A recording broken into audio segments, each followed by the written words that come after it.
All right, Tom, thanks for joining us. My pleasure. We're going to talk about the Patient Protection and Accountable Care Act, or the ACA, the Obamacare. Yeah, that'd be the Affordable Care Act, right? The Affordable Care. Thank you for correcting. One of the first misconceptions is what do all those letters stand for? Yeah, and what do they stand for? The Patient Protection and Affordable Care Act, which most people abbreviate to ACA because they can't remember what it stands for. Right. Or even Obamacare. Obamacare, sure. I think both Democrats and Republicans are calling it Obamacare. Both sides have embraced it, that's right. Right.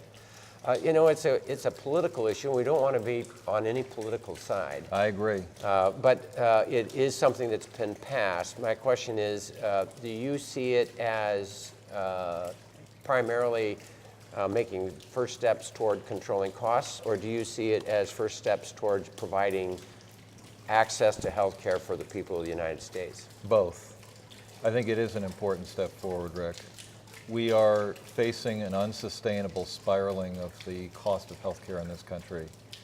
And whatever your beliefs about the merits or lack thereof of this new law, we need to do something in this country. And my belief is that at least it gets us headed in the right direction. What we need to do is to build on it, to get rid of the parts of it that aren't working so well, and to enhance the parts of it and add to the things that needed to be done to make it work better. It's a complicated law, as you know.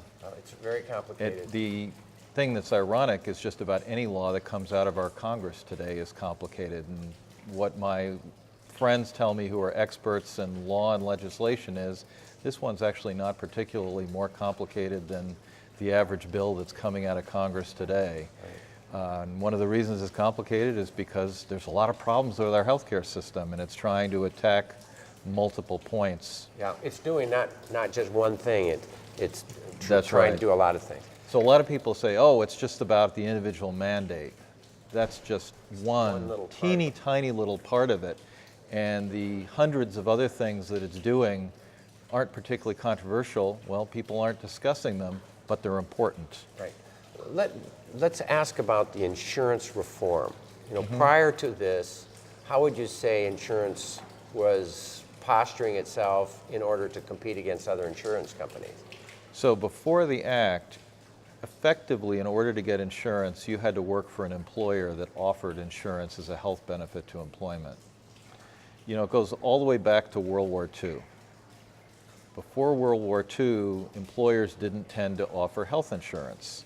Well, after the war, there were wage and price freezes, and they couldn't offer higher wages, but an employer could say, hey, I'll give you free health care insurance if you come work for my company. And that's how it all got started. It was quite by accident. It wasn't a design that everyone should have their insurance offered through their employer, but that's the way it is today. Employer-based insurance. Employer-based insurance, and if you don't work for a company that offers it, the market is such that it is prohibitively expensive. And the way it's less expensive for a company that has a lot of employees is that the insurance company figures, well, if you're well enough to work and there's a lot of people in your firm, we can probably accept that risk. But when an individual approaches us and says, I'd like insurance, there's a question about, well, maybe this person's going to cost a lot to take care of, and maybe it's not a good business decision to sell this person insurance. And that gets into this whole area of pre-existing conditions and insurance companies dropping patients once they get to be expensive.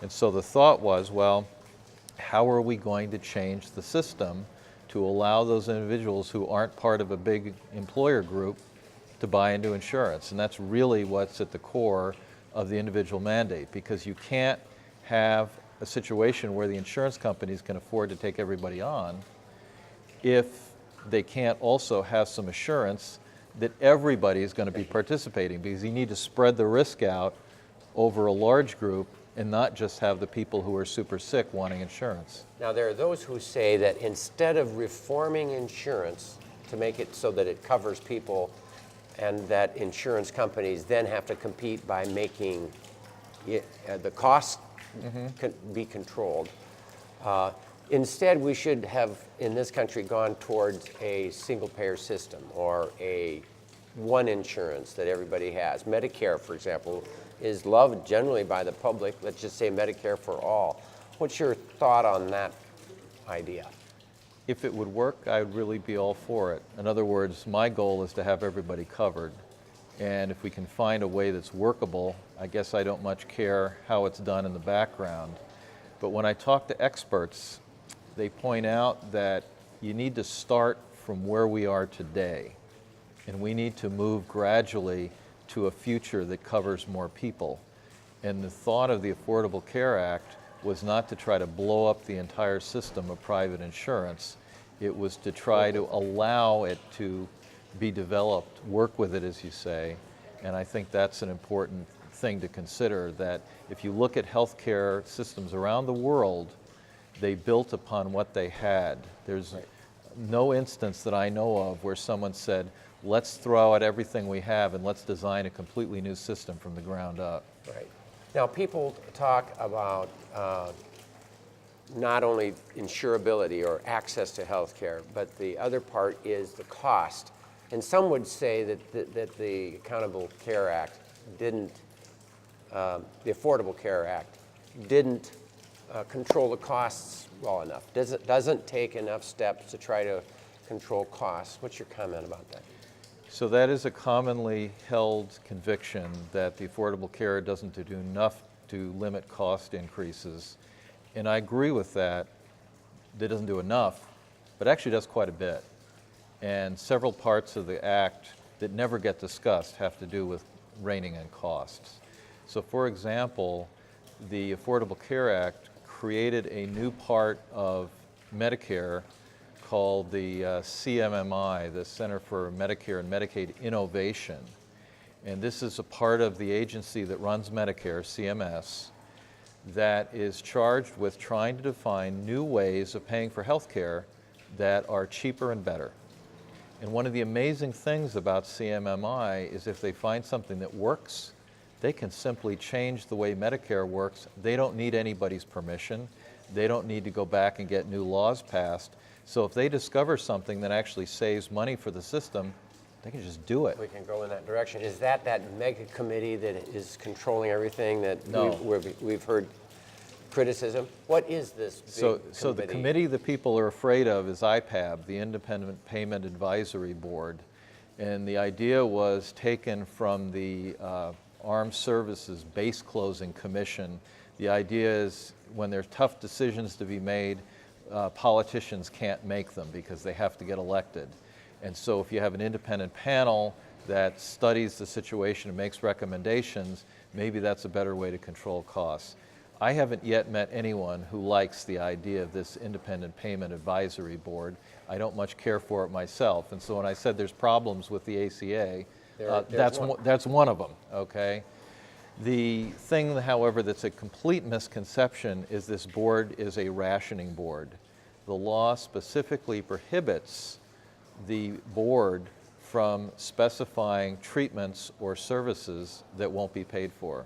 There actually is no rationing, to my knowledge, built into the Affordable Care Act. And this is one of the many things that I think the opponents are blowing out of proportion. And as you said at the beginning, it's really unfortunate this is politicized, because good health care coverage for every American should really not be something politicians are disagreeing about, whether you're on the liberal or conservative side. It should be a goal we're all seeking. Yeah, absolutely. So, bottom line, take-home message. Well, bottom line take-home message is that we've taken a step in the right direction, in my opinion. One of the things that's just started to become apparent is there are money savings coming out of this law. Patients are right now getting refunds from their insurance companies because part of the law says an insurance company has to pay a certain percentage of their income on health care, not on administration. And when it came to pass that they weren't spending enough on health care, well, the people who were paying for the insurance get refunds. Seniors that are experiencing the donut hole of Medicare Part D, where they didn't have all of their prescription drug costs covered, are finding out now that 50% of that is getting covered, and we're heading in the direction where they'll get complete coverage. So I think we're heading in the right direction, and people who are saying, well, let's repeal this thing, what they're finding from the Congressional Budget Office that says, well, How much money would you save if you'd repeal it? They're saying, no, it would cost money. It would increase the deficit if we rolled this thing back now. So Tom, tell us about EMTALA. EMTALA is a law that was enacted way back in 1986 when Ronald Reagan was president. And what it does is prevents patients from being denied care because they might lack the ability to pay for it. So if a patient comes to an emergency department and says, I have a medical emergency, or I'm a woman in labor, the hospital cannot ask whether you can afford to pay for the care, can't even ask if you're a legal citizen in this country. The care must be administered, and then we worry later about how to pay for it. Well, realize that when we talk today about should we be providing insurance for all Americans, and some people say, well, we can't afford it, my answer to that is, but we pay for it in the end. When people get sick enough, they end up in an emergency room, we have to take care of them. And that's the most expensive care there is. Exactly. We've waited until a little problem turned into a huge problem, and the cost of that care gets distributed to everybody else who has insurance. So it's like a hidden tax, if you will. And I think people's failure to understand it's pay me now or pay me later. And right now we have a pay me later system that's very expensive. And I think we're going to do better if we pay more up front when we can do more preventative care and more care of chronic diseases to keep people from rolling into the emergency department on death's door. What do you sense is the value or the importance from the ACA's perspective of a medical home for everyone? Everybody has a doctor or a team. Right. Medical home, or the patient-centered medical home, is one of the ways that we feel that there will be savings in healthcare down the road, because the early research on medical homes have showed that it saves money and it leads to better care, happier patients, happier doctors. I don't know what more you could ask for.